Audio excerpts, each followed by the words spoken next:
cette exposition est vraiment magnifique parce il y a comment dire, on a l'impression d'être dans quelque chose d'assez intime en fait, parce il y a la présence de la nature, la présence de figures humaines et pas humaines, et on passe de l'un à l'autre, on passe de l'artifice au vivant et du vivant à l'artifice. Donc je sais pas, est-ce que c'est un petit peu ce que tu voulais me montrer? Oui, merci Anne-Marie. C'est exactement ce qu'on voulait faire. On est entouré d'œuvres avec des formes relativement différentes, mais pour autant, finalement, on arrive à tisser un fil d'œuvre en œuvre. Et comme tu disais, on évoque les biotechnologies, il n'y en a pas nécessairement.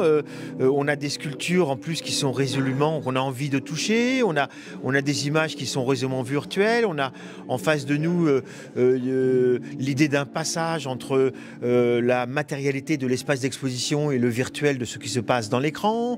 On évoque la nature. Il y a même des feuilles qui sont posées au sol avec une œuvre qui évoque à la fois l'invisible du chasseur dans le paysage. Il y a beaucoup de questions comme le paysage, le portrait, le modèle qui sont évoqués, mais à chaque fois avec toujours un petit coefficient numérique plus ou moins important.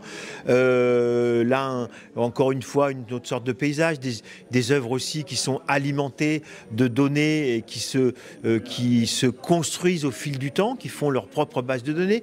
On a vraiment essayé d'évoquer la multitude des points de vue. Ça fait partie du titre, multitude des singularités, multitude aussi des données, multitude des formes, pour la singularité de chacune de ces œuvres qui se connectent un petit peu les unes aux autres, et en évoquant aussi la singularité technologique qui voudrait que les machines nous surpassent, ce que je ne pense pas.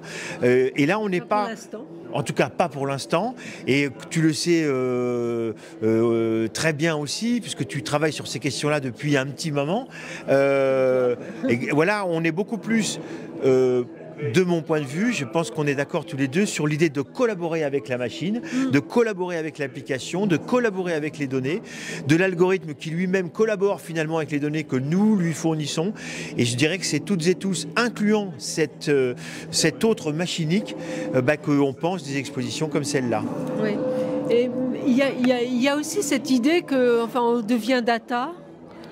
Donc que la frontière est quand même fragile entre l'artifice et l'humain. Bien sûr. D'ailleurs, là, on a une machine à faire du portrait. Et en fait, c'est une œuvre qui va évoluer au fil des mois jusqu'à fin février, qui a une petite base de données de personnalités françaises. L'artiste l'a souhaité ainsi. Et en même temps, qui va se nourrir au travers d'un miroir augmenté d'une caméra. La question du miroir augmenté, des datas, de la santé, c'est des questions qui sont des vraies questions par rapport aussi aux assurances, la sécurité, les données. Donc les artistes ici, en fait, ils n'ont pas forcément un point de vue radical sur la société, mais ils ouvrent des portes, ils posent des questions auxquelles ils ne répondent en général pas. Je dirais que c'est au public de s'en saisir. Et là, typiquement, on a en effet une œuvre qui se nourrit de nos visages à nous et qui va d'ailleurs les fusionner. Et si on passe l'un après l'autre, peut-être que la machine va calculer un visage qui sera entre toi et moi, malgré le fait qu'on n'est pas de la même famille.